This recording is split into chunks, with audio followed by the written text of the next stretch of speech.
John Lay of Talented Learning here with another customer education learning nugget. I'm here today with Eurekos founder and CTO, Nick Erickson. And today, Nick and I are going to talk about 3 mistakes to avoid when rolling out training to support your client base, ongoing training after they're onboarded, 3, 4, 5 years after they're onboarded.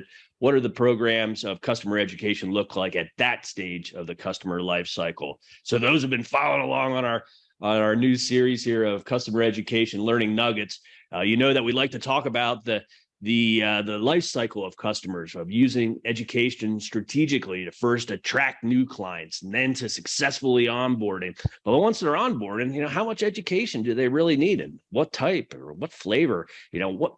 How does that program look, and how are organizations focusing on that to get the most success? And why do you want to focus on that? Well, for the same reasons you want to focus on customer education and all the other life cycles. You want to keep customer satisfaction rates high. You want to be able to expand the use of the products and services that your clients are using, so they buy complementary products or services or have more people using it successfully.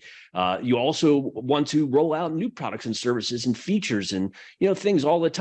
Every organization does. So you have a need to keep these individuals updated on how best to use your application, your products, your services to drive value in their business. And so that's why we want to do it. But like all things in customer education, there's a way to do it right and there's a way to do it wrong. And we're here with expert Nick Erickson, who started a very successful and runs a very successful customer education learning management system company. And so all of his clients are in customer education. So he's seen all of the ways to do it right and all the ways to do it wrong in his long career here in this field. So we'll start with you, Nick. Why don't you tell us one of the biggest mistakes that you see organizations making with ongoing customer education? This is where you are turning people into ambassadors of your product or service. So this, after the initial pre-sales, which we've discussed in another series, and the onboarding, then you have this thing called, ongoing. And this will obviously, typically, and hopefully, prevent churn. So in order to get people from the initial success and until, to becoming experts and ambassadors of your system, where they actually enjoy using it. Why? Because they've been trained properly, in your services over time, and you keep doing that in iterative stages. But then you have people that are new. So don't forget that the persons, the admins, the initial stakeholders that were brought into the project at the moment that it all started, that was super energetic about it, they have now been replaced with other people that are new, that have been tasked with this. They didn't have the same buy-in that you had, when you initially started up that project. So take care of those. So all the work that you've been doing in all the other phases, you need to use that to bring on the new people, that will be taking over the seats of other people, and get them up to speed at the same level and often the same level of engagement and attention that you did the first time that you brought people on. It also maintains your product with your clients so that they have the same feeling that you are that right partner for them, that they know the product just as well as the people who originally started. So you need to bring that in, and that's a mistake not to actually have a real focus on those. I see that all the time in my own client base as I help organizations find learning systems for them, the best learning system for them. And, a common trait is it's not the ones who bought the original system that are coming to me. It's the ones that inherited it and then have lost contact with, that longevity. Organization. You need longevity. Yeah. Another one that I see as a problem is that organizations aren't proactive enough with their research and development team. So, every organization, no matter what you're making, it starts in this research and development, and that pipeline of products and services, might extend 2, 3, 10 years, depending on the industry. And so organizations know these products and services are coming down.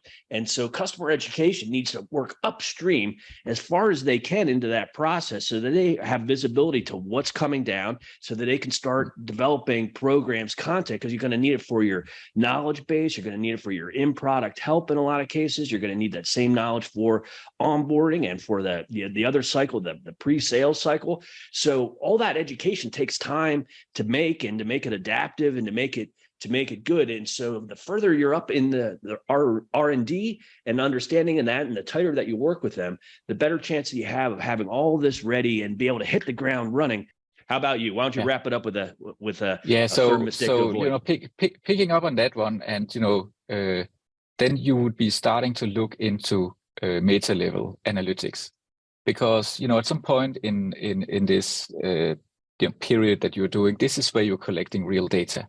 So if you just started out on a custom education, you might think, let's just we will have decision points immediately, but you're not going to have that. You need to collect data, and it takes time. And one of the advantages that you have if you've done this right, and if we're looking at we can look separately at the content piece that you were talking about, and then the behavior of how this actually hits the ground with your potentially resellers and distributors and so on down the channel. So if you have set up your KPIs, which you need to do because it impacts everything else that you are developing from this point on, then you will be able to measure, the adoption of your products and services, not just on a personal level, but on a meta level across countries, regions, resellers specifically, and start to compare that with information about how well they are trained, what other efforts that we are doing there, and our successes in those markets. That kind of information requires that you actually are aware of what it is that you want to track before you start, because otherwise you'll be wasting your time. So that would be, that point. If I had to mark one, this is the most important part, and your technology needs to be able to monitor this. Outstanding.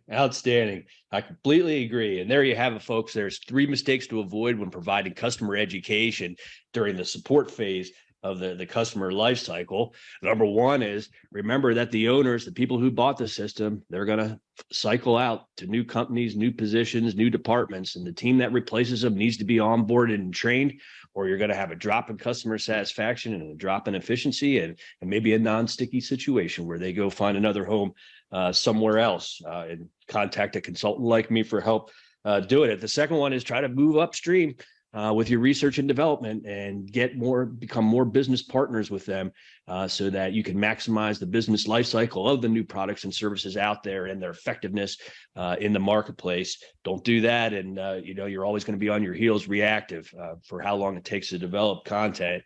And of course, don't skip the part about developing KPIs, success metrics, and a measurement plan that you put in from day 0. Not on day 365, day 0, that plan should start. And you should be measuring that not once a quarter or once every half year, but on a weekly, every other weekly basis, even daily basis, monitoring your progress towards those KPIs if you want to really make a measurable difference in your organization. So there you have it. There's another customer education learning nugget. I'm joined today by Nick Erickson, who's the CTO and founder of Eurekos Customer Education LMS. Nick, thanks for coming on today and sharing your wisdom. Listeners, we'll see you on the next. Thanks for tuning in.